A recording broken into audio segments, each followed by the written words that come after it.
사권 5장이랑 시작합니다. 97페이지 사권 5장입니다.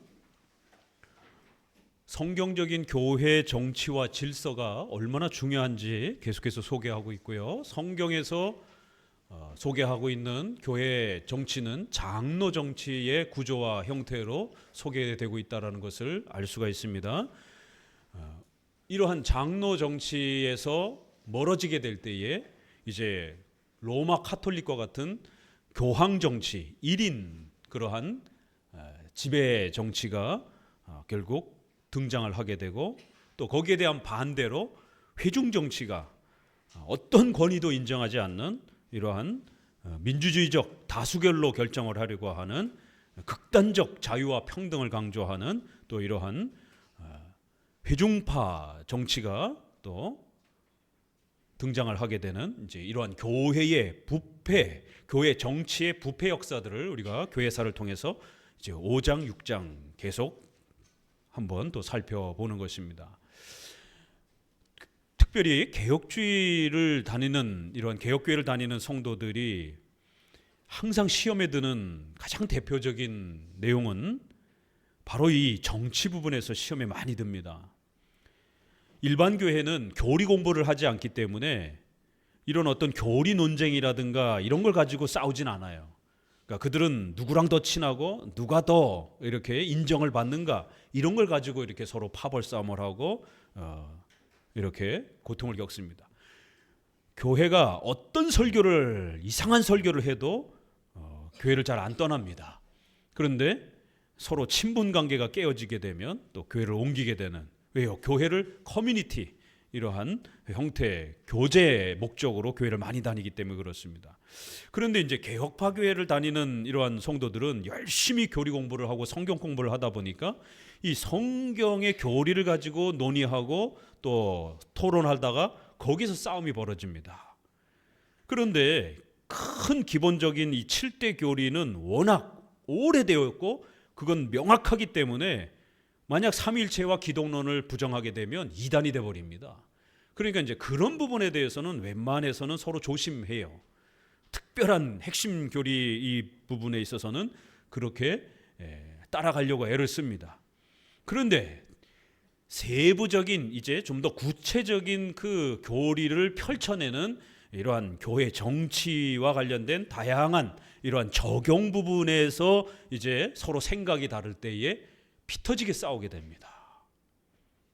내 해석과 적용이 맞느냐, 네 해석과 적용이 맞느냐, 이걸 가지고 옥신각신하다가 결국 다투게 되고 그게 감정을 상하게 되고, 그래서 결국 성경 해석에 대한 논쟁에 있어서 특별히 성경의 문자적으로 명확한 이 부분은 많은 분쟁이 없는데 좀 더 세부적인 그런 부분들을 다루는 부분에서 많이 다투게 됩니다. 그건 목회자하고도 마찬가지예요. 성도들이 목회자의 이러한 교회 정치와 또 장로 정치의 운영에 대한, 교회 행정에 대한 이런 부분에 대해서 자신과 생각이 다를 때 트러블이 생기고 싸우게 되고 결국 그 교회에 적응을 못하고 떠나게 됩니다. 정말 조심하셔야 돼요. 그러니까 일반 교회 성도들이 연약한 부분이 어느 부분이고 개혁파 교회 성도들이 어느 부분이 연약한지를 잘 파악하셔야 됩니다.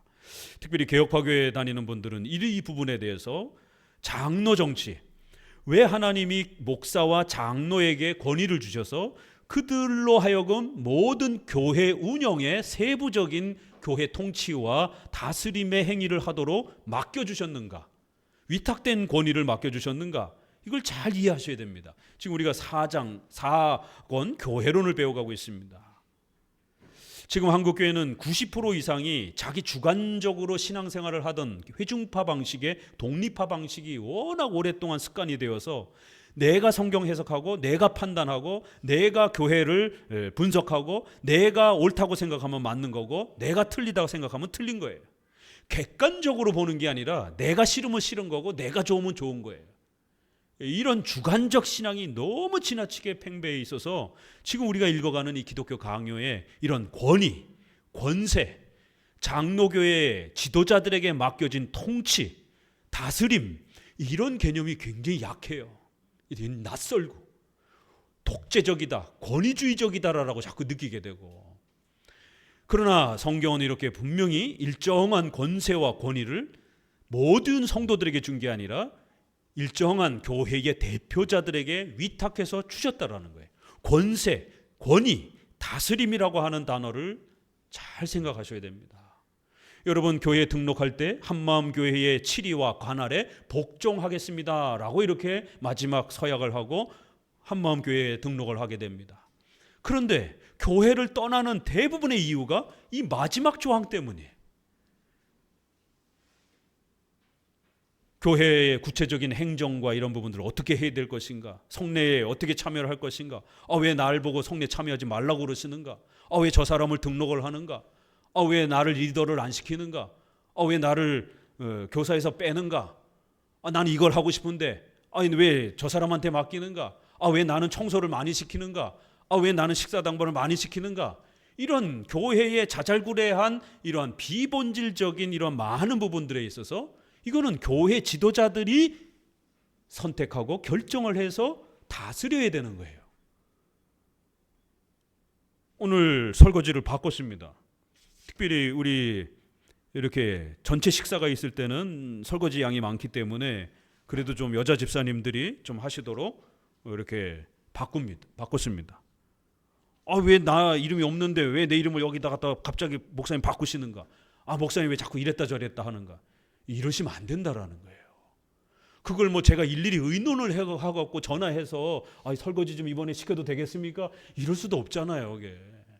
그런 시간에 목회자가 시간을 다 빼앗기게 되면 설교를 연구하고 목회자가 책 읽고 연구하는 이런 시간들을 빼앗기게 된단 말이에요. 그거는 교회의 지도자의 통치에 맡겨주는 거예요. 그러면 내가 2번 할 때도 있고 3번 할 때도 있고 목회자가 뭐 정확하게 아주 그냥 n분의 1로 이렇게 청소를 시키고 막 이러지 못하기도 한단 말이에요. 어떤 사람이 청소 당번인데 그냥 휙 가버리기도 하고 이러면 또 다른 분 이렇게 좀 하시라라고 또 이렇게 하게 되면 2번 3번 하기도 하고, 이렇게 여러 교회 정치의 세부적인 이런 부분들의 통치권은 목회자에게 교회의 당회에다 맡기는 거예요. 그런데 이제 이런 통치권을 자기 마음에 안 든다라고 해서 자기랑 의논 안 했다고 해서 이제 마음이 상해가지고 결국 이 독재 같다 이런 식으로 장로교회에 항상 비난하는 게 독재 같다.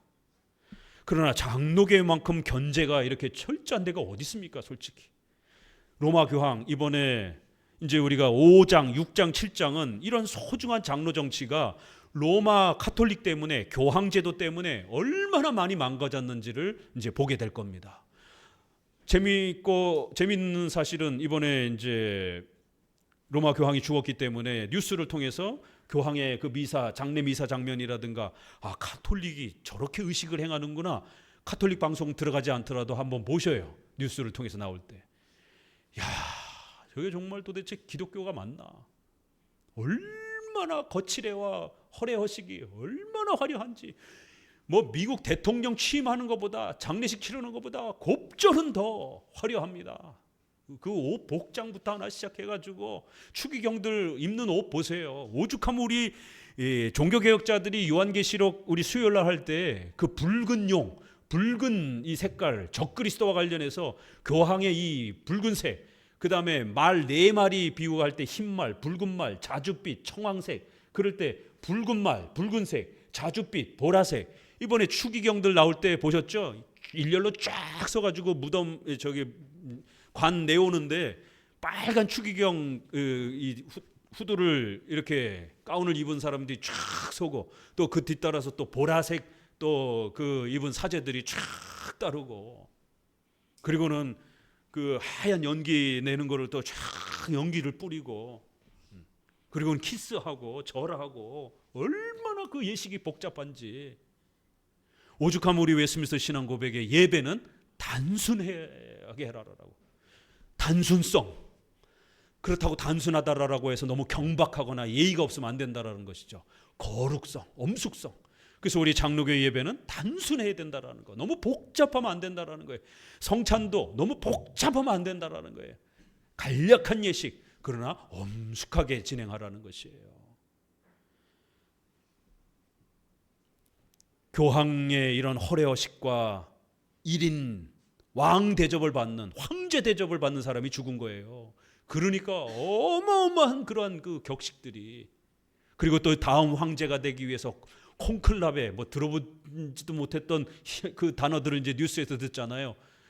다음 추기경, 이제 그 황제가 교황을 세울 사람들이, 추기경들이 모여가지고 비밀 회의를 하면서 콘클라베라를 하면서 그렇게 교황이 선출되면은 표시를, 뭐 연기를 이렇게 이제 올리는, 이게 뭐 하는 겁니까 이게? 일반 세상 대통령 선거도 그렇게는 안 합니다. 거기에 또 이제 결국 교황이 누가 되느냐에 따라서 어마어마한 파벌 싸움이 됩니다. 왜요? 전 세계의 그 모든 돈을 교황청이 관리를 하기 때문에. 유럽파, 로마, 이태리파, 역사 이래로 엄청난 혈투가 서로 죽이고 죽는 싸움이 벌어집니다. 오죽했으면 아비뇽의 그 사건과 같이 프랑스의 교황이 하나 세워지고 이태리의 로마의 교황이 하나 세워져 가지고 둘이 왕족들을 이용을 해가지고 피터지게 서로 전쟁을 하면서 싸우고, 내가 교황이라라고. 교황이 둘이 돼버린 거예요. 전통적으로 유럽파들이 있고 로마파가 있는 겁니다. 얼마나 권력과 암투가 심한데요. 그 인사권, 재정권이 어마어마하기 때문에. 아시아의 추기경들, 이거 다 들러리입니다. 아시아 사람들 교황 세워줄 것 같아요? 천만의 말씀에 2000년 역사상 아시아권 흑인 사람이 교황된 적 단 한 번도 없습니다.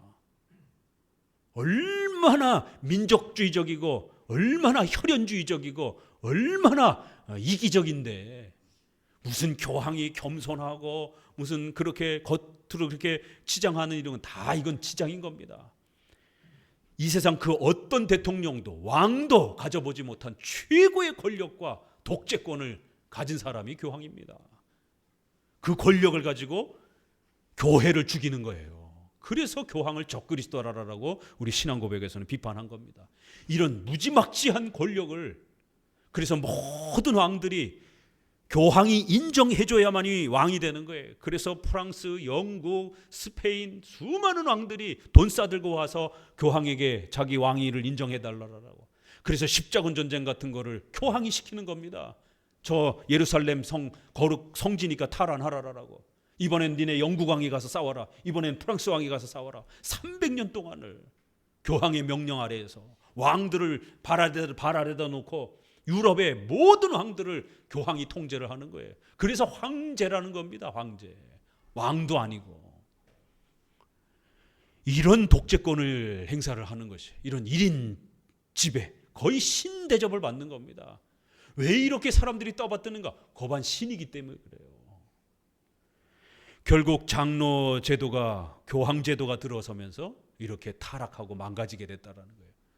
결국 거기에 대한 반발 심리로 또 제세례파와 이런 회중파들이 등장을 하면서 어떤 권위도 인정하지 않는, 그러니까 목회자가 설교를 할 권위가 없는 거예요. 설교의 권위가 있어야 하나님의 말씀으로 설교를 할 텐데 강의로 듣는 거예요. 권위가 교회 안에 사라졌기 때문에 성찬 의미가 없는 거예요. 그러니까 로이드 존스와 같은 이러한 청교도를 추구하는 이런 유명한 분도 성찬에서 성령 세례를 강조를 하는 겁니다. 일세례는, 일성례는 표시로 받는 거고 진짜는 능력 세례, 불세례, 부흥체험, 성령 세례를 받아야 된다라고. 결국 성찬과 세례는 의미가 없는 겁니다. 그들에게는. 왜요? 권위가 없으니까. 내가 강력하게 뭔가 뜨거운 체험을 하는 성령 세례, 능력 세례, 이게 더 중요하다라는 거예요. 주관적 체험이. 공적인 교회의 객관적인 예식을 통해서 하나님의 은혜를 누리고 얻는 이런 성찬의 가치를 인정하지 않습니다. 왜? 권위를 인정하지 않기 때문에. 권징, 성도를 책망하고 훈계하고 수찬정지를 시키고 출교를 하고 이런 교회의 엄중한 책망과 권징을 그 로마 카톨릭의 교권주의라고 비판을 하는 거예요. 장로교의 이 권징 개념을.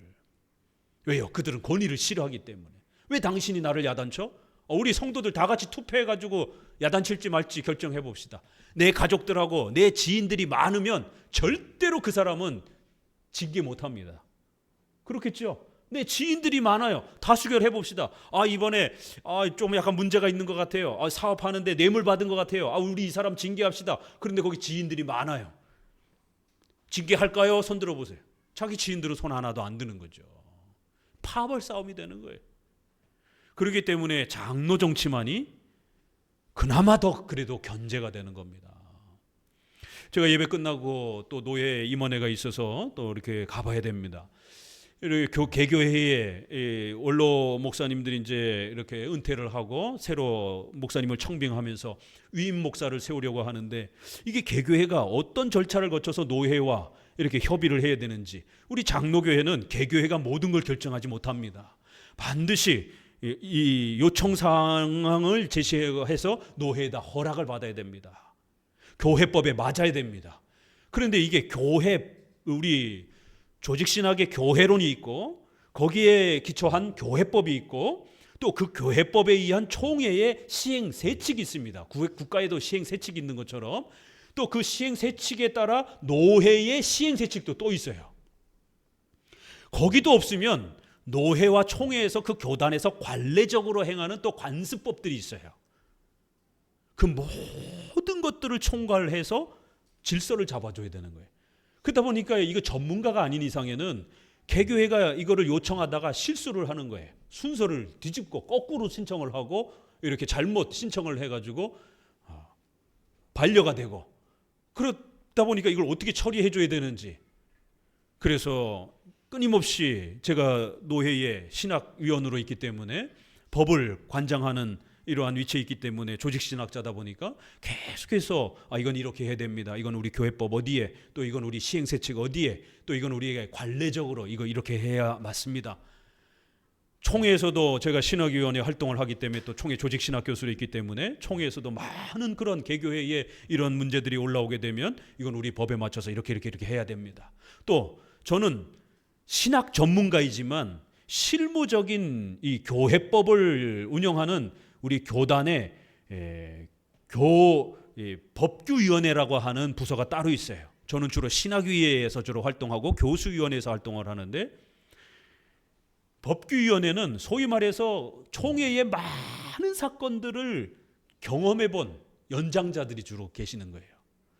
저는 저희 교회는 장로가 없기 때문에 저는 총회 회의에 많이 참석을 못 해봤습니다. 어쩌다가 이렇게 자리가 비고를 때 참석을 합니다. 그러다 보니까 실제로 회의를 할 때 언제 발언하고 누가 발언하고 그 발언을 어떻게 기록하고 이런 상세한 부분들은 저는 잘 모릅니다. 왜냐하면 많이 안 참석해 봤기 때문에.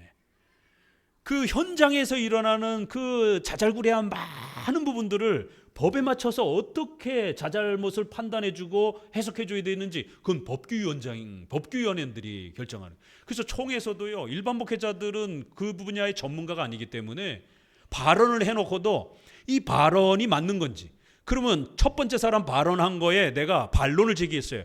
그러면 이게 반대한다는 것인지 아니면 다른 수정안을 제시하는 것인지, 그럼 발언한 것에 대해서 수정안을 제시하게 되면 동의 제청 절차를 받습니다. 그런데 그 의견보다는 이 의견이 좋은 것 같습니다. 그러면은 사회자는 그러면 다른 수정안을 제시한 것입니까? 그러면 첫 번째 동의안에 대해서 개의 수정안을 제출하신 것입니까? 수정안이 아니고요. 저는 거기에 대해서 좀 반대하는 입장입니다. 이게 수정안인지 아니면 그 원래의 발언을 좀 더 이렇게 진행했으면 좋겠다라고 하는 제안인 것인지, 그러면 진행 발언이십니까? 그럼 이게 진행 발언으로 한 건지 아닌지 본인도 헷갈리는 거예요. 그러면 사회자가 이게 첫 번째 안건에 대해서 추가해서 조금 더 그 사안을 진행시키고자 하는 발언인지, 그러면 진행 발언이라고 그래요. 그러나 그거를 좀 수정하고 싶으면 개의를 한다라고 해야 됩니다. 그러니까 이 회의 절차가 장로회만큼 발전되어 있는 회의가 없습니다. 이거 다 국회에서 나중에 벤치마킹한 겁니다. 왜? 국회는 최근에 한 거잖아요. 그러나 우리 장로회는 이걸 2000년 동안, 수천 년 동안 해온 거예요. 나는 수정하고 싶습니다. 개의를 하겠습니다. 그런데 거기에 더 수정하고 싶어요. 그러면 제 개의를 하신 겁니까? 네. 저는 제 개의를 한 거예요. 그 얘기를 듣다 보면 이게 도대체 뭔 말인지, 그건 회의를 많이 참석해 보신 분이 이렇게 경륜을 가지고 정리를 해주는 거예요. 그래도 해결이 안 되면 법규위원장님 나오셔가지고 이 문제에 대해서 우리 법과 세칙에 맞춰서 이게 맞는 건지 틀리는 것인지, 이 발언이 이거를 어떻게 우리가 진행해야 될지 법규를 보시고 적용해 보세요. 이게 응용을 해야 되는 겁니다. 문자 그대로 있으면 아무 문제가 없어요. 문자 있으니까. 근데 교회 회의의 대부분의 것들은 응용 문제들이에요. 문자로 없는 수많은 사건들, 그런 발언, 표현들을 어떻게 우리가 잘 조율을 맞춰서 하나의 의견을 통일시킬 것인가. 그럼 법규위원장님이 나오셔가지고 이거 우리 법에는 이렇게 돼 있는데 지금 발언하신 내용은 여기에 맞춰서 볼 때 이게 맞지 않을 수도 있을 것 같습니다. 이렇게 그럼 법규위원장이 또 고민이 되면 잠시 정회를 하고 법규위원들끼리 회의를 거쳐가지고 최종적으로 법규위원장이 이건 우리 법에 좀 맞지 않는다고 법규위원회에서는 판단합니다. 근데 만약 거기에 회의 절차와 관련해서 그러면 법규위원회에서 논의를 하지만 그게 신학과 아리송하게 헷갈리면 신학위원장님 나오셔서 이거 어떻게 해야 될 겁니까? 그럼 신학위원들끼리 다시 거기서 논의를 해야 됩니다. 저분이 지금 발언한 게 우리 신조와 교회법에 어긋나지 않습니까? 우리 신학에 어긋나는 것 같기도 하고 안 어긋나는 것 같기도 하고, 그러면 분석을 해야 되는 거예요. 그럼 신학위원장이 중간에 나와서 저분이 발언하신 것은 우리 신학에 위배가 될 수도 있는 위험한 표현입니다. 그런 표현은 하시면 안 됩니다. 이러면 의견을 중지시키는 겁니다. 굉장히 복잡합니다. 그러면 저는 회의를 많이 안 참석해 봤기 때문에 법규위원 분들에게 자문을 구해서 우리 신학에는 이렇게 하는 게 맞는 것 같은데 우리 교단에서는 관례적으로 어떻게 처리했습니까? 그럼 법규위원회에서 도움을 주시는 거예요. 그럼 그걸 듣고 최종적으로 이렇게 해야 됩니다. 저도 그렇게 자문을 구합니다. 교회법 전문가인, 교회론 전문가인, 조직 신학자인 저도 그렇게 실무 부분에서는 또 많은 경험이 없기 때문에 그 실무 경험이 많은 또 선배분들하고 의논을 하면서 이렇게 견제가 되는 거예요. 저 혼자 다 결정하는 게 아닙니다. 저도 전문가에서 노회나 총회 중요한 사안이 있을 때 자문을 해주기도 하지만 또 실무적인 부분에서 조금 헷갈리게 되면 전화를 건다든가 또 이렇게 여러 형태를 통해서 도움을 청해가지고 이거 우리 신학에 이게 맞는지 안 맞는지 우리 교단에서는 어떻게 해왔습니까? 여쭤보고 그 다음에 또 다시 맞춰보고 그렇게 해서 최종적으로 이건 이렇게 처리하는 게 맞겠습니다. 그 개교회 목사님한테도 이렇게 전달해 주십시오. 이런 모든 교단 산하에 일어나는 복잡한 이 일들을 최종적으로 정리해주고 교통정리해주는 일을 하고 있는 게 제가 하는 이 역할입니다. 조직 신학자로서, 교회 교단의 또 신학 교수로서. 이건 한 개인의 목사도 처리하기가 참 쉽지 않아요. 신학자인 저도 저 혼자 모든 걸 처리하기도 어렵고 항상 전문가들의 도움을 받아가면서 이렇게 교회 정치의 옳고 그름에 대한 방향성을 이렇게 잡아가는 것이에요. 온라인 예배 처음 나왔을 때 얼마나 당황했습니까? 이거 어떻게 해야 되는가? 한 번도 해본 적이 없는. 그러면 현대 문명의 이러한 수단을 교회가 예배론 안에 어디까지 사용할 수 있는 것인가? 그러면 예배의 본질을 먼저 살펴야 되고, 그래서 설교는 청각으로 전해지는 거기 때문에 온라인이 가능한 거예요. 그렇지만 성찬은 눈으로 보고 먹고 마셔야 되는 거기 때문에 온라인으로 하면 안 되는 겁니다. 이게 예배의 본질에서 나오는 거예요. 그렇기 때문에 머리를 맞대고 그것도 제가 초안을 잡아서 교단에다가 제시를 해준 겁니다. 온라인 예배는 가능하고 온라인 성찬은 불가합니다. 만약 특별한 상황이 있으면 시간을 미뤄서 전염병이라든가 이런 것이 어느 정도 해결되고 난 다음에 성찬은 다음 횟수에 해도 됩니다.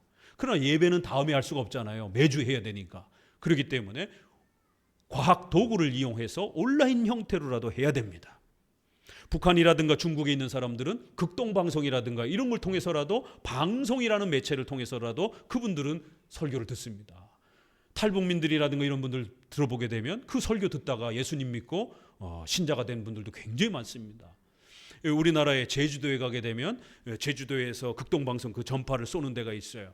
그래서 저희 역사신학 교수님하고 그 극동방송 방송국에 가서 그 벌써 그 수십 년 전에부터 사역해왔던 그 많은 자료들, 또 지금 어디까지 그 전파가 퍼져가고 있는지, 그럴 때 이런 극동 방송의 이런 활동을 방해하고 폐지시키려고 하는 그런 정부는 어떤 정부인지, 이게 지금 굉장히 많이 이렇게 예산이라든가 이런 지원금도 정부로부터 엄청나게 많이 줄었어요. 그래서 이제 그 안테나 같은 경우도 보여주시고, 이제 그 관계자들이 그 기지가 제주도에 있어요. 그게 몽골까지 이렇게 간다 그러더라고요. 저기 중앙아시아 정도까지 엄청난 거리까지 전파가 된다 그러더라고요. 그러니까 그러한 형태, 또 병원에 계신 이제 이런 분들에 대한 대책은 어떻게 해줘야 되는 것인가? 이런 다양한, 성경에는 없어요. 이게 문자적으로 교회 법에도 없고. 그러면 구체적으로 이거를 적용할 때에 어떻게 확장하고 적용해야 될 것인가?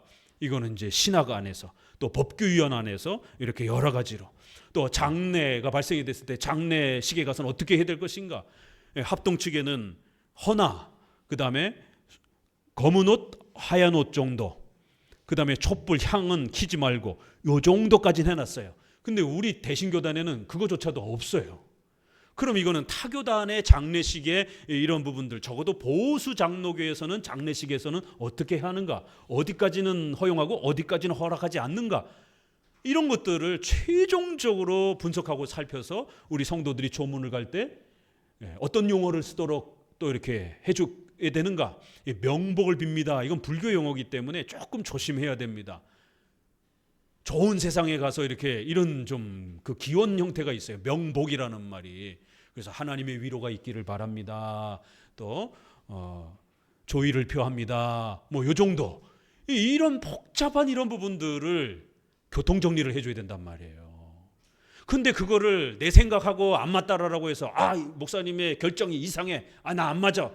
이렇게 싸우기 시작하게 되면 교회에 정착할 수가 없습니다. 이거는요, 교단마다 또 달라요.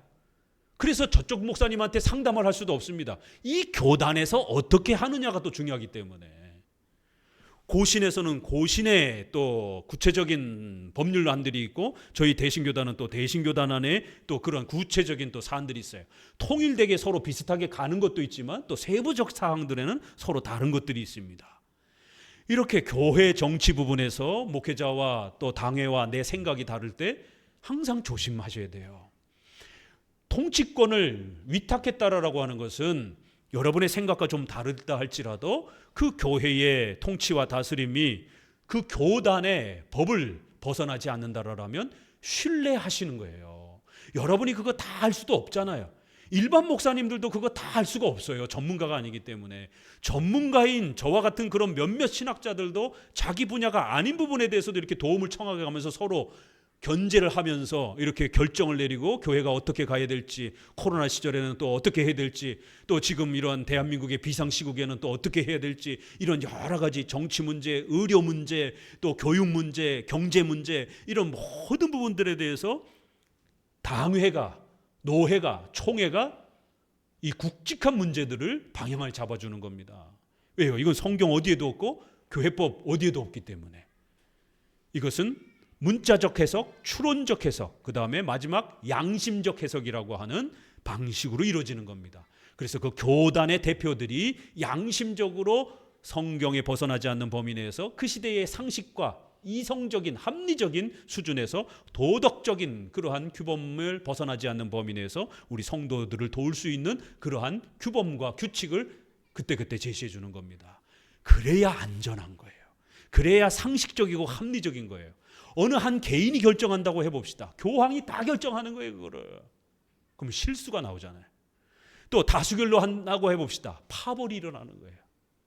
그래서 장로교회는 이렇게 개교회 목사 혼자서 다 하는 것도 아니고 항상 교단의 교회법과 또 교단의 선후배와 또 그 교단의 신학자들과 조율하면서 이렇게 풀어가는 겁니다.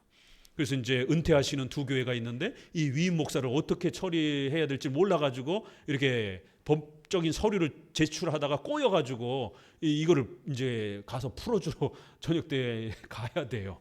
가서 양쪽 교회와 노회와의 입장을 법적으로 이렇게 조율해주면서 또 제가 법률적 또 조언을 해주면서 이거를 마무리 시켜주려고 또 가야 됩니다. 왜냐하면 6월 달에 이 위임식을 이제 해야 되는데 날짜는 다가오는데 이게 절차가 이렇게 미흡해가지고 잘못하면 불법이 될 수도 있고, 만약 시간이 늦어지게 되면 목사님은 은퇴를 해야 되는데 날짜가 늦어지고 이러다 보니까, 그래서 이제 또 저에게 도움을 요청을 해서 또 노회의 이런 법률 전문가이다 보니까 또 이제 그런 부분을 또 도와주려고. 내 교회가 아니지만 우리 장로교회는 노회 아래 속해 있는 하나의 교회로 이렇게 우리는 공교회적 고백을 갖고 있기 때문에 목사님이 또 바쁘게 또 노회 임원을 지금 맡고 있는 상황에서 다른 교회의 일을 봐주러 가는 것에 대해서 좀 양해를 구합니다. 이게 우리 장로 정치인 거예요.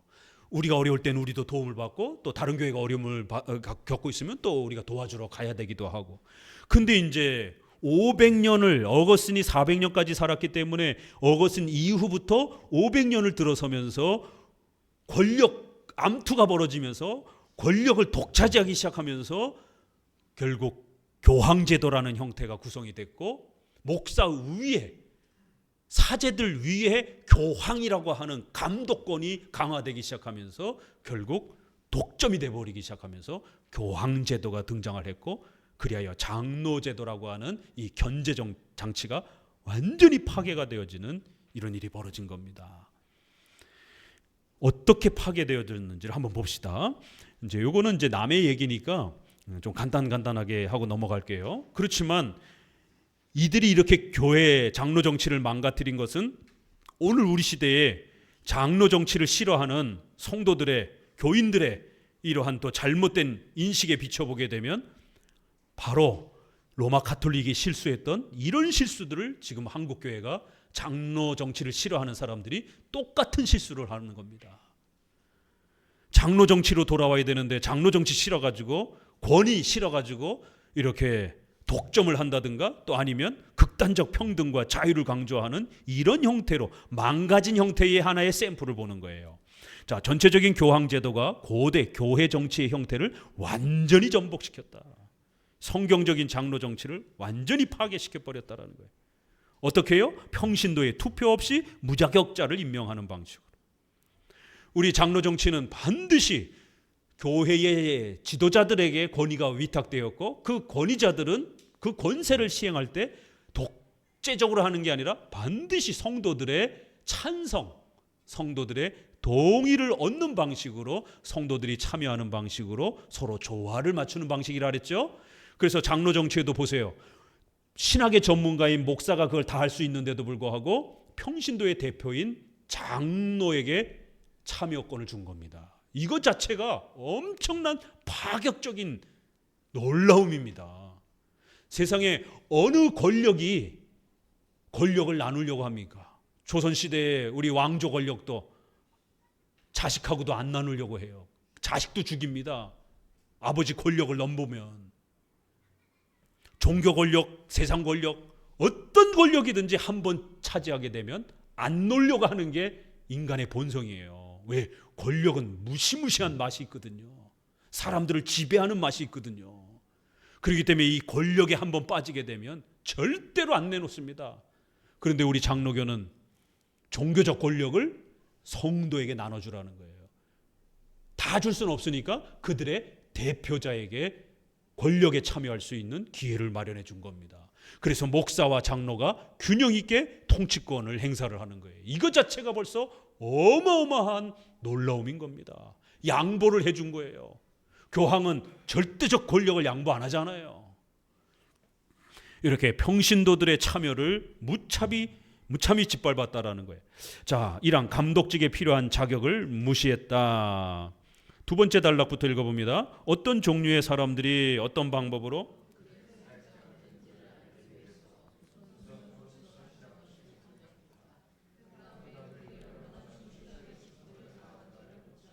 예. 장로 정치가 타락하는데 첫 번째는 뭐라고요? 자격이 없는 목사가 세워지는 것.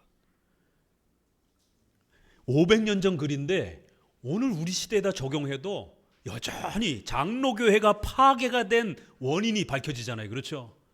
오늘날 장로교회가 왜 이렇게 망가졌습니까? 자격이 없는 장로교 목사를 세워서 그래요.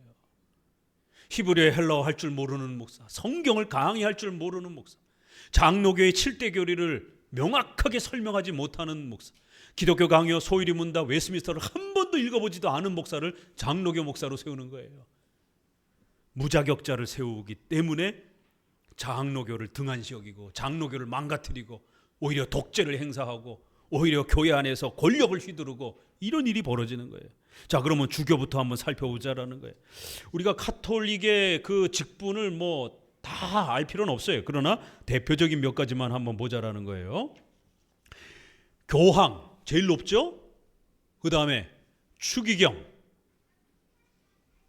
그 다음에 이제 뭐 대주교 이러면서 사제, 부제 뭐 이렇게 이제 내려갑니다. 거기 뭐 더 상세한 이제 많은 부분들이 있는데 아무튼 큰 틀이 이제 그렇게 진행이 되는데 주교부터 한번 이제 보면은요. 98페이지 둘째 줄, 학식에 대하여 심사를 하던 관습은 확실히 너무도 구식이 되었다. 목사의 학문을 검증하고 시험하는 이 전통은 오랫동안 지켜왔는데 결국 어느 순간부터 목사가 얼마큼 공부했는지, 목사가 학문적 실력이 있는지 이거 검사하지 않기 시작한 거예요. 아니 세상에, 목사가 성도보다 무식하면 어떻게 해요? 학문적으로. 성도도 영어를 공부하면서 NIV도 읽고 이러는데 목회자가 영어 공부도 안 해가지고 영어 성경도 읽지 못하고 영어 논문도 읽지 못하면 창피해서 어떻게 성도들을 가르치냔 말이에요. 성도들 중에는 대학원 사람들도 많고 그런데 요즘엔 수능 봐서 애들도 영어 잘하잖아요. 학식을 묻지 않는 이런 시대가 돼버렸다라는 거예요. 요즘에 뭐 1년 공부해가지고 목사 안수 받고 6개월 공부해가지고 안수 받고 막 가짜로 공부하는 이런 경우들이 얼마나 많습니까? 자, 셋째 줄, 그들은 교회에서 설교를 할 줄 아는 사람보다 법정에서 변호할 줄 아는 사람을 택한다. 확실히 지난 100년 동안 거룩한 학문을 조금이라도 이해하는 주교는 100에 하나도 되지 않는다. 목회자들이 너무너무 무지하다라는 거예요. 공부 자격이, 공부의 실력이 안 갖춰져 있다라는 거예요. 제가 신학교에서도 학문에 실력이 없으면 그만두라라고, 특별히 제가 교회론 가르칠 때는 나이 50 전후에 있는 분들 그만두시라라고, 교회 가서 장로, 안수집사 하면서 교회 잘 섬기라라고. 우리 장로교는 15년 이상, 일반 교회도 한 10년은 공부를 해야 돼요. 근데 우리 장로교는 히브리어 헬라어 언어를 공부해서 강해 설교를 해야 되기 때문에 최소 15년 정도는 공부를 해야 됩니다. 50에 15년을 공부하면 65세인데 우리가 은퇴 나이가 70인데 언제 목회할 겁니까? 안 되는 거예요. 제발 회사 다니다가 이제 은퇴하고 할 것 없으니까 심심하니까 신학교나 가봐야지 이래 갖고 오시는 분들이 많습니다. 그냥 공부하는 것 자체로만 만족하시고 절대로 목사 되려고 하지 마십시오. 일단 나이에서 안 됩니다. 두 번째, 히브리어 헬라어 이런 인문학 공부를 좀 테스트를 해봤더니만 할 줄은 몰라요. 어느새 그 공부할 겁니까? 그게 어학 공부하는데 최소 5년 이상 걸립니다. 인문학적 재능이 없으면 그만두세요. 차라리 노래를 잘 부르고 스포츠를 잘하고 돈 잘 벌고 이런 은사를 발휘하면 되잖아요. 왜 자기에게 은사도 없는 그 인문학적인 이 일에 와가지고 그렇게 바보 취급을 받냔 말이에요. 해석해보라면 해석도 못하고 외우지도 못하고 1000페이지나 되는 이런 책들 요약하라면 교수님 어려워요. 레포트 좀 제발 내주지 마세요. 그만두시라라. 이 조직신학 교수는 다른 교수들하고 더더욱 달라서 이단을 판가름해야 되는, 우리께 뭔지를 알려줘야 되는 이 최후의 보루잖아요. 돈 벌라고 신학 교수하는 것도 아니고, 그렇기 때문에 더더욱 한 사람의 인생이 달린 문제라. 저는 학교에서 쫓겨나는 한이 있어도 지난 한 10여 년 동안 교수 생활을 했지만 교회론 할 때는 아주 눈물이 쏙 나도록 다그칩니다. 시험 봤는데 레포트에 대학교도 안 나올 정도의 수준으로 글을 쓰고 이런 수준이면 그만두시라라고. 막 화를 내요. 막 나는 소명이 막 뜨거워서 왔는데 왜 하려 말하라 하느냐. 우리 소명의 기독교 강요 봤죠? 내적인 소명은 본인이 알아서 하는 거고 중요한 건 외적 소명이라는 거. 외적 소명은 첫째, 교인들이 추천해야 된다라는 거. 교인이 봤어도 야, 제가 무슨 목사야 이러면 안 되는 겁니다. 두 번째, 전문가들인 교수들이 평가해 줘야 되는 거예요. 의사 자격증 누가 줍니까? 여러분이 줘요? 아니잖아요. 그 분야의 의사 전문가들이 이 사람은 의사가 될 만합니다. 사람을 살릴 만한 실력이 있습니다. 라고 의사 자격증을 주는 거잖아요. 대통령이 주는 겁니까? 아니잖아요. 대통령은 그냥 승인만 하는 거지. 실제로 테스트를 해서 통과를 시키는 사람은 의사 전문의들이란 말이에요. 여러분 그 전문의 자격증을 따지도 않은 돌팔이한테 여러분 저기 배 째는 거 갖다 들이밀 거예요? 아무도 못하죠. 전문가인 교수들이 평가해 줘야 되는 겁니다. 이 사람이 정말 설교를 잘하는지, 논리적으로 설득력 있게 그 교리를 잘 설명을 하는지. 설교시켜봤더니만 막 앞뒤 자르고 그냥 막 삼초보로 빠져가지고 막 그냥 뒤죽박죽 막 그렇게 말을 해요. 왜? 이 말재간이 없는 분들이 있어요. 인문학적 재능이 있어야 되고 그거를 잘 논리적으로 말로 잘 풀어내야 됩니다. 또 외적인 틀도 중요해요. 입이 너무 짧아가지고 여러분 제가요 학식이 많아갖고 이러면 안 되는 겁니다. 혀가 짧으면 그 은사가 아닌 거예요. 이게 이런 총체적인 것들을 언어로 이렇게 먹고 살아야 되는 그런 역할을 해야 되기 때문에 이렇게 그런 부분에서의 실력을 잘 갖췄는지 논문을 써보라고 그러고 또 글을 써보라고 그러고 레포트를 써보라고 설교도 시켜보고 논쟁도 시켜보고 논쟁 시켰더니만 나중에 성질이 나가지고 막 대들고 싸우려고 이러면 안 되죠. 논리를 가지고 차분히 설득하면서 상대방의 잘못된 그 부분들을 이렇게 변증해낼 수 있는가. 이런 총체적인 것들은 그런 걸 하는 사람이 시험을 봐야 되는 겁니다. 강도사 시험을 보는데 세상에 글자도 어법도 틀려가지고 국어 공부도 제대로 안 돼 있는 거예요. 고시위원회에 속해 있는 목사님이 화가 나가지고 옆에 보고 나가라 그랬대. 그냥 그 자리에서 그냥 초등학교도 안 나온 형태로 글을 쓰는 거예요. 어법도 안 맞는 주어 목적어 서술어도 못 맞춰갖고 막 쓰는 거예요. 그냥 기도원에 갔다가 불 받아갖고 자기 나름대로 목사 되게. 고시원 그 선배 목사님이 그러더라고요. 너무 기가 막혀가지고 그냥 시험지 가져갔다고. 자기 목회자의 양심상 절대로 이런 사람에게 목사를 맡길 수 없겠다라 그래가지고 강도사 인허권을 받게 되면 설교권을 받는단 말이에요. 그래서 그냥 시험지 가지고 갔다 그러더라고요. 그냥 신학교 나가시라, 다니지 마시라. 요즘 신학교는 학생이 모자르니까 돈 받으려고 자꾸만 그냥 온다라고 그러면 그냥 무조건 받는, 학문이 준비되어 있지 않는 이런 오늘 우리 시대의 문제나 500년 전 문제나 어쩜 이렇게 똑같냔 말이에요. 교회가 부패해가는 원인이라는 겁니다. 자, 우리의 관심이 현대 교회에 관한 것이기 때문이다. 만일 그들이 도덕 생활을 평가한다면 고대 교회의 무자격자라고 판단하지 않을 사람이 거의 없었을 것이다.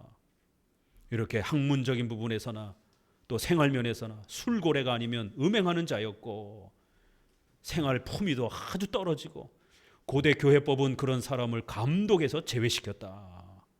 그런데 오늘날은 어떻게 이렇게 준비가 안 된 사람들을 목사로 세울 수 있느냐라는 거예요. 종교개혁 시대 때도 이랬는데 오늘 우리 시대는 더하죠. 사실 이런 부패의 모습들이. 이양 주교 선거의 권리를 신자의 공동체에서 박탈했다. 지금은 주교를 선거하는 권리를 평신도로부터 완전히 빼앗았다. 투표, 찬성, 서명, 승낙, 기타 유사한 일이 모두 없어지고 전권이 참사회 의원들에게 이전되었다. 그러니까 추기경이라든가 이런 또 중요한 그런 대표자들에게 독점돼 버렸다라는 거예요. 두 번째 단락. 그러나 레오는 이것은 이성이 허락되지 않으며 극악한 사기라고 규탄한다. 키프리아누스는 평신도의 찬성에 의한 선거만이 하나님이 주신 권리에서 유래하는 것이라고 증거하면서 이와 반대되는 관습은 하나님의 말씀에 배치되는 것을 밝힌다. 아주 극악한 사기라는 것이. 이번에도 이제 저희가 그 위임 목사님을 이제 초청하는 그 교회에 노회에서 목사님을 파송하는데 이 노회의 목사님의 자격에 문제가 된 거예요. 왜냐하면 이제 교회는 미조직 교회와 조직 교회가 있잖아요. 미조직 교회는 장로가 없는 데를 말하는 거고, 조직 교회는 장로가 있는 데를 조직 교회라고 그래요. 근데 조직 교회도요, 장로님이 한 분 계시면 준당회라고 그래요. 이걸 짝당회라고도 하고 외당회라고도 합니다. 장로님이 두 분 계셔야 완전한 당회라고, 또 이렇게 당회의 성질에 있어서도 좀 구별돼 있어요. 왜냐하면 장로님이 한 분 계시다가 병환이라든가 이런 거에서 만약 장로님이 사역을 그만두시게 되면 1년 안에 빨리 세우지를 않게 되면 그 교회가 당회가 없는 미조직 교회로 돼버려요. 그래서 그런 위험을 방지하고자 될 수 있으면 장로님을 2명 세우라라고 이렇게 이제 보통 추천을 합니다. 그래서 이제 저희도 이제 2, 3년 준비해서 2명 형태로, 이렇게 1명이 아니라 2명 형태로 좀 세우려고 준비를 하고 있습니다. 이러한 장로교회의 이러한 이제 특수성에서 저쪽 교회가 노회다가 요청을 해서 우리가 위임 목사님을 이렇게 세우려고 합니다. 성도들이 3분의 2 승인 투표를 통해서 새로 모실 목사님을 임시 목사님으로 모실지 위임 목사님으로 모실지 성도들이 결정해야 되는 거예요. 이건 성도들이 결정해야 될 문제인 거예요. 그 개교의 문제이기 때문에. 그래서 공동의회를 통해서 3분의 2 투표가 됐는지를 노회의 대표단에게 보고를 하고 확인을 받는 겁니다. 왜요? 이게 가짜로 했을까 봐. 파벌로 서로 지인 찬스를 이용해서 가짜로 만들었을까 봐 노회의 대표가 가서 성도들 앉혀놓고 이제 이분을 모시려고 청빙하려고 하는 게 맞습니까? 이분의 청빙에서 오는데 위임 목사로 오는 것에 대해서 3분의 2 동의하셨습니까? 그리고 세례교인의 사인을 받아야 됩니다. 반 이상의 사인을 받아야 돼요. 굉장히 복잡하고 절차가 까다롭습니다. 왜요? 거짓으로 할까 봐. 자기 식구, 자기 가족 중에 목회자가 교회가 큰 데는 아주 피 터지게 싸웁니다. 자기 가족 중에 목사 세우려고 월급 많이 받는데 이런 데들은. 그렇기 때문에 그런 지인 찬스 함부로 사용하지 못하도록, 공부가 제대로 안 된 이런 목사를 함부로 세우지 못하도록 노회가 관리하는 거예요. 성도들의 사인이 들어왔는지 보고, 회의 맞는지 보고, 또 성도들이 3분의 2 동의했는지 공동의회를 다시 또 가서 노회에서 참관하면서 성도들이 동의한 거 맞습니까? 동의 숫자를 세보고, 이렇게 해서 최종적으로 결정을 해주는 거예요. 이게 장로 정치입니다. 그래서 성도들이 승인하고 찬성했는지를 반드시 살펴주는 거예요. 왜? 독재를 막기 위해서, 파벌을 막기 위해서. 그리고 또 노회가 관리 감독해주는, 또 균형을 맞춰주는 겁니다.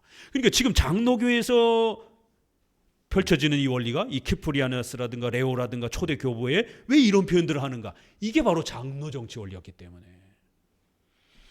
자, 쭉 내려오셔서 중간쯤에 5번이라고 되어 있는 데 있죠. 숫자. 그 뒤에부터 읽어봅니다. 분명히 이것은 개탄해야 할 상황에 있어서의 악에 대한 비상치료책이었다. 또 가끔은 이렇게 평신도들에게 승인을 받지 못하고 이렇게 대표단이 뭔가를 판단할 때도 간혹 있었다라는 거예요. 그러나 이제 이것은 비상 시국일 때 그랬다라는 거예요. 왜냐하면 성도들이 그런 어떤 행위를 하지 못할 때, 특별히 빨리 이렇게 어떤 선교사를 임명을 해야 된다든가 이럴 때 비상적인 어떤 특수 경우는 그렇게 가능하지만 보편적으로는 항상 성도들의 동의를 얻어야 된다라는 거예요. 6번 뒤부터 있죠. 읽어봅니다. 밑에서 넷째 줄 위에. 그러나 옛날 사람들이 감독을 선거하기 위해 모였을 때 그들은 하나님의 말씀이 정해놓은 법칙이 있는 것을 알았기 때문에 자기들이 가장 거룩한 법에 의해서 제한받는 것으로 믿었다는 것을 우리는 의심하는가. 이렇게 지도자들을 뽑을 때에 절대로 함부로 법을 벗어나거나 이러지 않았다라는 겁니다. 자, 넘기셔서 100페이지에 디모데전서 3장, 디도서 1장 이런 부분들이 다 규칙이라는 거예요. 하나님의 말씀을 받은 옛날 신자들에게는 훌륭한 법이 있었다. 그러면 왜 선거하는 책임을 신자들에게서 빼앗아 이런 자들에게 옮겼는가? 분명히 평신도들의 소란과 분쟁으로 하나님의 말씀이 무시되었기 때문이다. 이렇게 성도들이 분란과 파벌이 자꾸 발생이 되니까 대표들이 일방적으로 결정을 해버리는 이런 이제 갈등이 있었던 거예요. 그렇다고 해서 그거를 교황처럼 특별한 그룹이 일방적으로 독점해서는 안 된다라는 거예요. 어떨 때는 교회가 소란스러워가지고 파벌이 형성이 돼서 좀 안타까움이 있긴 하지만 그래도 성도들의 동의와 찬성을 항상 이렇게 공동의회를 통해서 요구하고 살펴야지, 성도들이 좀 분쟁이 있다고 해가지고는 그렇게 교황이라든가 사제들이 일방적으로 그렇게 결정하고 그러면 안 된다라는 겁니다. 사망, 태만한 결과로 통치자들이 간섭하게 되었다. 장로교 교리에 대해서, 장로 정치에 대해서 성도들이 무지하다 보니까 어떤 일이 벌어졌어요? 사제들이 독점해 버린 거예요. 또 국가의 위정자들이 독점해 버렸어요. 성도들이 관심을 안 가지니까 이런 일이 벌어지는 거예요. 성도들이 장로 정치에 대해서 무지하니까 딴 사람이 가져가 버린 거예요, 그 권한을. 자, 셋째 줄 위에서 셋째 줄 아래요. 그러나 선거권을 시민들에게 빼앗으려는 생각은 아무도 감히 옛날부터 하지 못했어요. 근데 어느 순간부터 왕이 목사를 임명해버리는, 루터파가 이렇게 해버립니다. 성공회 헨리 8세가 목사들을 임명하잖아요. 성공회는 영국 왕이 목사를 임명합니다. 이것도 잘못된 겁니다. 두 번째 단락, 일반 신자들이 선거에 더욱 무관심해지기 시작하여 그 책임을 장로들에게 맡기고 자기들은 상관하지 않겠다고 했을 때 장로들은 이 기회를 악용하여 전제, 독재를 하게 되고 후에 새로운 법을 발표해서 자기들의 독재를 확립했습니다. 그러니까 성도들도 열심히 장로 정치를 좀 공부하셔야 됩니다. 그래서 장로 정치가 무엇인지, 내가 장로 교인이 된다는 게 무엇인지, 그러면 권위를 존중할 줄 알고 또 성도가 책임과 의무를 다해야 되는 게 또 뭔지, 이런 것들을 부지런히 공부하셔야 되는 거예요. 101페이지. 결국 이렇게 되면 위에서 넷째 줄, 도둑질을 하는 형태가 되는 거라는 거예요. 참사회 의원들, 국회의원들이 목사 임명권을 가져가 버린 거예요. 이건 도둑질이라는 거예요. 참으로 추악한 예가 있었다. 경건한 군주라면 이러한 부패한 짓을 하지 않았을 것이다. 그들은 궁정에서 주교를 파견해서 교회를 장악하게 했다. 일반 신자들이 원하지 않은, 적어도 자유로운 발언으로 승인하지 않은 주교를 강압적으로 떠맡는다는 것은 교회를 약탈하는 것이나 마찬가지다. 지금 국가 정치 때문에 교회 폐쇄, 또 교회 설교 허락, 이런 이야기들이 정치권에서 나오고 있습니다. 엊그제 뉴스 보니까 중국에서 허락되지 못한 설교는 절대로 못한다라고 중국 종교교회법이 더 강화가 됐습니다. 반드시 승인받은 설교만 하라라고. 승인받지 못한 설교는 절대로 못한다라고. 그런데 대한민국도 교회 설립을 허락받아야 된다는 이런 얘기들을 진보정당에서 하고 있고, 지금 목회자의 설교를 기운실이라든가 진보정치를 추구하는 이런 목사들이 조사해가지고 국가에다 고발을 하고, 목사가 자유롭게 설교 못하는 시대가 되었습니다. 우리 다음 달에 특강해야 되는데, 특별히 정치와 차별금지법 특강해야 되는데, 이게 선거 기간하고 맞물려 있어가지고 잘못하면 고발당할 수도 있습니다. 남 얘기가 아니라니까요. 오늘 우리 대한민국의 현실이에요. 목회자가 양심의 자유를 가지고 성도들에게 설교한 것 때문에 검찰에, 경찰에 고발될 수 있는 상황이 되어 있습니다. 지금 우리 사회가 사회주의 직전까지 지금 돌입해가고 있는 거예요. 그것도 기운실이라는 곳에서, 기독교 윤리 실천을 하는 곳에서 완전히 작용화돼가지고 건강한 목사들 설교를 전부 다 감시 감독하는, 지난번 때도 선거 기간 때에 정치적 설교했던 목사님들 고발돼가지고 얼마나 고초를 겪었는데요. 세상에 목사가 설교했다라고 고발을 당하는, 그게 정치 설교일 수도 있고 문화 설교일 수도 있고 경제와 관련된 것일 수도 있고 우리 의식주와 관련된 거 있고 교리와 관련된 것도 있고 수많은 내용들이 있잖아요. 그러면 정치와 관련된 설교하면 안 됩니까? 정치 위정자들이 어떻게 살아가라라고 꾸짖고 책망하는 설교하면 안 됩니까? 근데 꾸짖었다라고 고발하는 거예요. 중국만의 문제가 아닙니다. 우리도 지금 실제적으로는 사회주의적인 그러한 많은 부분들이 목사가 마음 놓고 설교할 수 없는 그런 시대가 되었습니다. 이렇게 위정자들이 설교권을, 임명권을 약탈해가는, 이거는 교회를 장악하는 도둑질하는 것이다라는 거예요. 자, 사항 성직록의 수여와 관련하여, 이제 목사 임직과 관련하여 이제 사제, 부제 이런 직분은 또 어떤 것인가? 이런 고상한 소명을 근거로 주교들은 자신들을 사도들의 후계자라고 자랑한다. 그러나 그들은 사제들을 임명하는 권리가 자기들에게만 있다고 주장한다. 이것은 고대의 제도를 부패시키는 심히 사악한 행위인데, 그것은 그들이 임명하는 자는 신자들을 인도하고 양육할 장로들이 아닌 제사를 드리는 사제들이기 때문이다. 이번에 장례식 할 때 그 무덤, 관 짊어지고 나오시는 거 보셨어요? 10명이 이렇게 관을 어깨에다 탁 짊어지고, 우리 왜 상여 치르고 그럴 때 왜 우리도 장례식 할 때 한 6명이 이렇게 관 들고 나가잖아요. 그런 것처럼 10명이 이렇게 들고 나오는데 사회자가 설명을 하더라고요. 교회에서 이게 사제들이냐? 이거 사제는 아니고 사제 밑에서 뭐 이렇게 봉사하는 그런 그 직원들이 따라라라고. 그러니까 교회 안에서 청소하고 문 닫고 불 켜고 이런 목사들이에요. 이제 이런 사제들을 사제, 부제 이런 직함으로 세우기 시작하는 거예요. 목회를 안 하고 설교를 안 하는데 교회 이렇게 목사 보조 역할로 이렇게 하는 그러한 사람들을 목사직으로 세우기 시작한 거예요. 이게 말이 되냐라는 거예요. 목사는 설교하고 성도들을 돌아봐야 되는 사람이지, 청소하고 불 끄고 문 열고 닫고 이런 일을 하라고 목사를 세우는 게 어디 있느냐라는 거예요.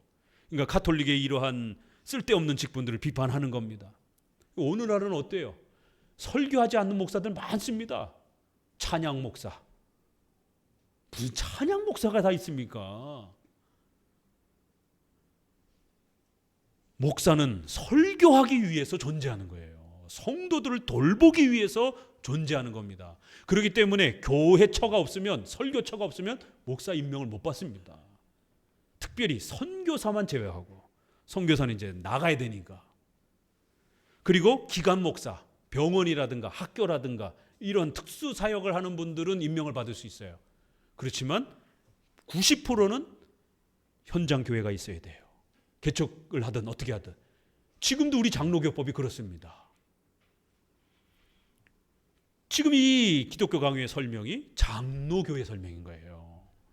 우리는 그런 어떤 사업을 목적으로 목사를 세우지 않습니다. 반드시 설교를 하기 위한 교회가 존재해야만이 목사를 세웁니다. 자, 그러나 그와 반대로 102페이지 칼케톤 회의에서는 목회 의무가 없는 임명을 해서는 안 된다라고 이렇게 결정했습니다. 칼케톤 신조는 잘 아시죠? 그런데 칼케톤 회의에서 교회법도 기억하셔야 돼요. 이런 내용이 있어요. 목회 의무가 없는, 성도가 없는, 설교할 자리가 없는 이런 목사를 세우면 안 된다라는 거예요. 이게 벌써 칼케톤 회의에서 그 교회법에서 나온 겁니다. 벌써. 즉 임명된 사람에게는 그 직책을 수행할 교회를 지정하라는 겁니다. 첫째, 교회는 불필요한 경비를 부담하지 않으며 빈민에게 분부해야 할 것을 게으른 사람을 위해서 허비하는 일이 없도록 하려는 것이다. 둘째, 임명된 사람들은 명예를 얻었다고 생각할 것이 아니라 엄숙한 선서로 맡은 그 직책을 다할 의무를 지닌 것으로 생각해야 한다는 것이다. 교회 차 운전하고 교회 불 끄고 청소하고 이런 거 하려고 사례비 받으면 안 된다라는 거예요. 교회 무슨 찬양 봉사하려고 찬양 목사가 돼가지고 사례비 받으면 안 된다라는 겁니다. 목사는 반드시 성도들의 사례비를 받기 때문에 성도들을 돌보는 자여야 된다라는 거예요. 그러나 로마 교회는 이제 목사 안수만 받으면, 임명만 받으면 수입원이 생겨가지고 이게 성직록이에요.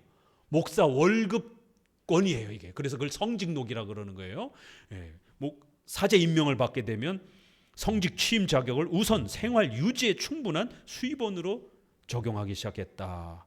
그래서 사제만 되면 할당된 금액이 급여가 나오니까 불을 끄든 청소를 하든 그 성직록만 받으면, 목사 사제 임명만 받으면 월급이 나오니까 앞다투어서 중세 시대에 사제가 되려고 애를 쓴 거예요.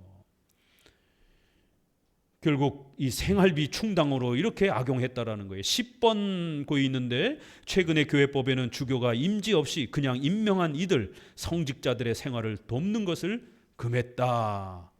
이렇게 해서 교회가 없는 그러한 쓸데없는 일만 하는 이러한 사람들을 목사로 세우고 그 사람들에게 사례비를 주는 것을 철저히 금하는 교회법을 또 최근에 만들 정도로 이렇게 엄격하게 목회자가 성도들로부터 사례비를 받을 때는 반드시 설교하고 성도를 돌보는 자여야만이 된다라는 것입니다. 자, 5항 임명식은 가짜. 임명식도 너무 허례허식이 많고 성경적이지 않다라는 거예요. 이런 심한 악패를 타파하더라도 일할 곳을 주지 않으면서 사제를 임명한다는 것은 언제든지 어리석은 짓이 아닌가. 밑에 줄, 원래 장로는 교회를 다스리도록 임명하고 집사는 구제물자를 수집하기 위해서 임명했다.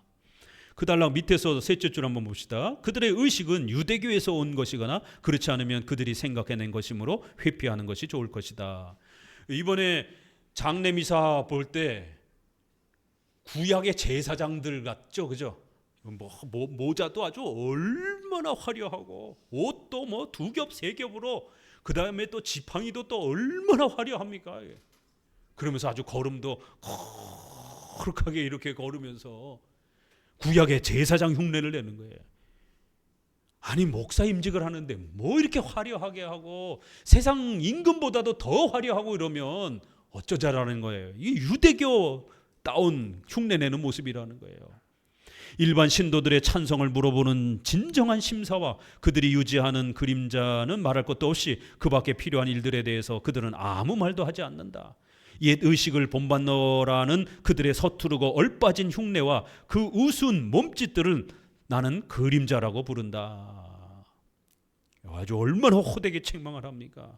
얼빠진 흉내라는 거예요. 구약 제사장 따라하는 그것을 그림자처럼 이렇게 따라하려고 흉내내는 거라는 거예요.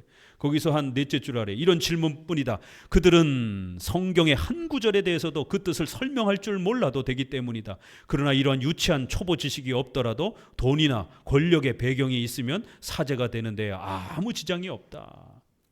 오늘날도 목사들이 얼마나 무지하고 성경 강의에 대한 실력이 하나도 없는데도 그저 신학교 대충 다니다가 목사가 되는, 그러면은 1000명, 2000명 되는 그런 교회에 또 세습을 통해 가고 자기 자식한테 물려주고, 아니 공부나 정말 철저히 해가지고 성경을 가르칠 수 있는 실력을 갖춘다라면 그래도 세습을 하니 안 하니 말들이 많은데 세상 사람들 보는 눈이 있어서, 아니 저기 농촌이나 어촌에 노인들 5명 이렇게 어른들 몇 명 없는 그런 정말 가난한 교회에 세습한다고 그러면 누가 뭐라 그럽니까? 박수를 쳐주지. 그런 어려운 교회에 봉사하려고 한다고 박수 쳐주죠.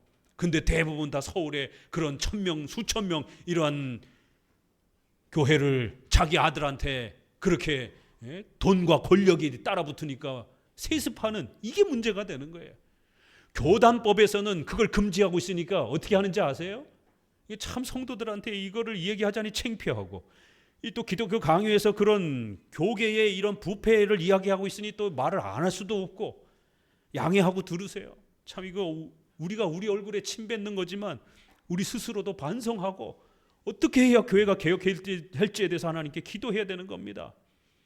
지금 우리가 아는 그 유명한 그런 교회들, 통합집 같은 경우는 아예 금지시켜놨어요. 법으로. 그랬더니만 아들이 나갔다가 개척했다가 다시 들어왔어요. 그 세상법에까지 넘어갔습니다. 세습 금지했는데 세습했다라고. 졌어요. 그런데도 그냥 버티고 있는 거예요. 또 다른 데는 내 아들을 내 지인 친구 목사님 부목사로 세워주는 거예요. 그 아들을 우리 교회 다음 청빙 목사로 세워주는 거예요. 얼비슷한 한 2-3천 명 교회가 되면 자기 교회를 세습하면 문제가 되고 손가락질을 받으니까 저쪽 교회를 세습하는 거예요. 저쪽 교회 청빙 목사로 보내주는 거예요. 그럼 그쪽 아들을 이쪽 교회 청빙을 해주는 거예요. 이 성직매매지, 이게 뭡니까 이게. 정말 수치스러운 그런 일들이 비일비재하게 벌어지고 있습니다. 교회가 권력화되고 타락하니까 이런 일들이 벌어지는 거예요.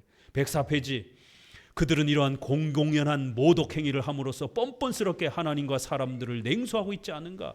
그러나 그들은 이런 관습을 오랫동안 가지고 있었기 때문에 지금은 합법적인 것으로 생각한다. 이 분명하고 무서운 악행을 감히 비난하는 사람이 있으면 옛날에 케레스라의 성스러운 의식들을 폭로한 사람들과 같이 그들에게 잡혀서 사형을 당한다. 이런 거 비판하는 저와 같은 조직신학자, 개혁주의 신학자들이 비판을 하게 되면 아주 매도를 하는 거예요. 6항 성직록의 정체. 자, 그러면 그들은 성직록을 수여하는 문제에서 얼마나 나은 행동을 하는가. 성직록을 수여는 이전에 임명식과 결합되어 것이었는데 지금은 완전히 분리되었다. 그래서 사제만 받으면 월급이 생기는 이런 형태로 분리가 돼가지고 결국 월급을 받는 전문직으로 이제 이렇게 더 타락이 된 거예요. 교회도 없이 그냥 목사 임명만 받으면, 유럽에서는 국가에서 월급을 주기 때문에 또 교황에서 월급을 주다 보니까, 그러니 그 교황한테 잘 보이려고 인사권, 월급권 이게 모두 다 교황에게 독점돼 있다 보니까 온갖 아부와 온갖 결탁이 일어나는 겁니다. 그리하여 16번, 나는 현재 교황 제도하에서는 고대인들이 정의한 의미의 성직 매매가 없이 수여되는 성직록은 100에 하나도 없다고 단언한다. 다 돈 받고 거래하는. 추기경이요? 아무나 되는 게 아닙니다. 나라에 추기경 1명, 2명씩 세워주잖아요. 그거 아무나 될 수 있을 것 같아요? 학연, 지연, 혈연 모든 걸 동원해야 될까 말까 합니다. 가톨릭 사제들이 또 성범죄는 또 얼마나 많습니까? 미국에서 소아성에 터져가지고 그것도 수십 명 소아애들을 건드려가지고 이런 일들이 비일비재한 겁니다. 왜요? 결혼을 못하게 하니까. 그 인간의 본성을 막으니까 어떤 사고가 터지겠습니까? 그래서 과거의 고아원 제도가 이런 이유 때문에 나온 거예요. 사제들이 너무너무 타락해가지고 애들을 그냥 아무데나 막 싸질러 놔가지고 그 애들이 아버지 없이 태어나가지고는 관리를 못하는 거예요. 그래서 그 아이들을 집단적으로 먹이고 관리하는 고아원 제도가 형성이 된 겁니다. 105페이지 첫째 줄, 사제직을 수여하는 목적은 교회의 유익을 주려는 것이 아니라 그 자리를 얻는 사람의 이익을 위한 것이다. 쭉 오셔서 중간쯤에 결국 사제직은 개들에게 던져서 사냥하게 하는 사냥감과 다름없다고 할 수 있다. 그들은 목자라고 부르는 사람들은 혹은 적에게서 빼앗은 전리품에 덤벼들듯이 교회의 재산에 덤벼들었으며 혹은 소송을 해서 교회를 얻었고 혹은 돈으로 샀다. 어떤 자들은 추악한 아첨으로 얻기도 하고, 이렇게 목사직을 결국 돈이 된다 생각하니까 교황한테 잘 보이기만 하게 되면 그냥 월급이 그냥 저절로 따박따박 나오니까 온갖 비리와 이러한 뇌물이 팽배하면서 개들이 고기 뼈다귀 하나 생기면 그냥 서로 뜯어먹으려고 하는 것처럼 서로 그렇게 아부해가지고 목사 성직록을 받아내려고, 사제 성직록을 받아내려고 이런 일들이 팽배했다라는 거예요. 오늘 우리 시대에 대형 교회에 부목사로 가는 거 1000명, 100명이 원서 넣잖아요. 한 사람 될까 말까 해요. 그것도 또 학연, 지연, 혈연 자기네들끼리 다 뒤로 또 이렇게 선정해 놓고 겉으로는 공정하게 이렇게 지원을 받는 것처럼 해놓고 뒤로는 학연, 지연, 혈연을 동원해가지고 자기 친인척 부목사로 집어넣고. 왜요? 그 1000명 이상 되는 교회들은 목회자의 그러한 급여와 복지가 어마어마하니까 500년 전이나 지금이나 똑같은 겁니다. 교회가 어디서부터 타락하는지 바로 이런 데서부터 타락한다는 거예요. 7항, 회개한 악패. 평신도들이 비록 부패하고 무법한 행동을 한다지만 이렇게까지 무법하거나 타락하지는 않을 것이다라는 거예요. 개교의 성도들이 몰라가지고 무질서하게 문제를 일으킬 수는 있다라는 거예요. 그렇다고 해서 종교 지도자들의 죄만 하겠느냐라는 거예요. 종교 지도자들의 죄는 더 심각하다라는 거예요. 5이나 6교회에 동시에 임명권을 가지고는 장악해가지고 거기로부터 수많은 사례비를 받아내고, 이 성직록이 하나만 되는 게 아니라 여러 교회 해당 지역에 있는 부분들을 독차지해가지고 10개, 20개씩이나 사례비를 받아가는 이런 식의, 지금 대형 교회들이 프랜차이즈 형태로 전국에다가 그렇게 온라인 송출을 하잖아요. 이게 프랜차이즈 사업입니까? 교회입니까? 이것 때문에 또 오해를 하셔가지고, 그러면은 이런 개혁교회도 온라인 이러한 여러 가지 형편을 살펴주는 거 비슷한 거 아니냐? 아니요, 다른 겁니다. 개교회의 설교권, 재정의 자리권을 주면 괜찮습니다. 근데 지금 프랜차이즈로 온라인으로 하는 건 뭐가 문제가 돼요? 11시 예배는 그 본교회 목사님 설교를 반드시 들어야 됩니다. 그리고 거기서 나는 헌금 본교회로 다 들어가야 돼요. 프랜차이즈예요. 그러나 우리가 특수한 상황에 이렇게 어려움 속에 있는 분들에게는, 목회자가 없는 그런 경우에는, 우리가 시골 같은 데는 3교회, 4교회가 힘을 합쳐서 목사님 한 분을 섬깁니다. 이런 건 괜찮은 거예요.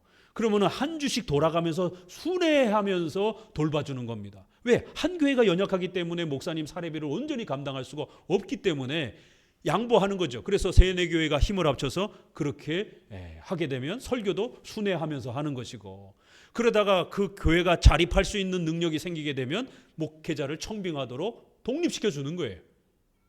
독립이 되기 전까지는 돌봐줘야 되기 때문에 이렇게 온라인으로 살피고 또 등록을 이렇게 본교회에다가 연결시켜서 해줘도 괜찮은 겁니다. 그러나 이제 거기에 성도들이 많아지고 또 교역자가 갈 수 있는 형편이 돼서 독립적인 설교와 독립적인 자립을 할 수 있는 형편이 되게 되면 반드시 분립을 해주면 되는 거예요. 왜요? 처음부터 교회가 자립할 수 있는 형편이 안 되면 돌봐줘야 된단 말이에요. 그러니까 이게 종이 한 장 차이 같은데 다른 겁니다. 결국 다 장악하려고 하는 이런 방식은 잘못된 거라는 거예요. 그러나 어려운 지역에 보살피고 배려를 해주는 차원에서 그렇게 또 이 방법을 제시를 또 하면 그건 괜찮은 거예요. 이렇게 분명히 방향성이 서로 다른 겁니다. 자, 106페이지 위에서 7째 줄, 단지 나는 이 악패들을 회개하다는 것, 즉 하나님과 자연과 교회 제도에 반대된다는 것을 말하려고 한다. 한 약탈자가 동시에 여러 교회를 점령하는 것이나 비록 원하더라도 자기 양떼와 함께 있을 수 없는 사람을 목자로 임명하는 것을 다 회개한 악패라라고 비판하는 것이다. 결국 교회가 욕심을 내고 욕망을 가지고 독점을 하게 되니까 이런 일들이 벌어지더라는 거예요. 견제를 받지 못하면서 이런 일들이 벌어지더라는 것이에요. 그래서 장로교회는 항상 견제를 받을 수 있도록 애쓰고 노력하는 장치가 장로 정치 안에 훨씬 더 잘 구축되어 있는 것입니다. 특별히 이런 이제 부패의 모습들을 보면서 우리 한국 교회랑 잘 비교해 보시고 우리가 어디서 잘못되었는지, 자 그럼 우리는 어떻게 또 회복해야 되는지 이런 부분들을 부지런히 고민하면서 찾아가셔야 됩니다. 기도합니다.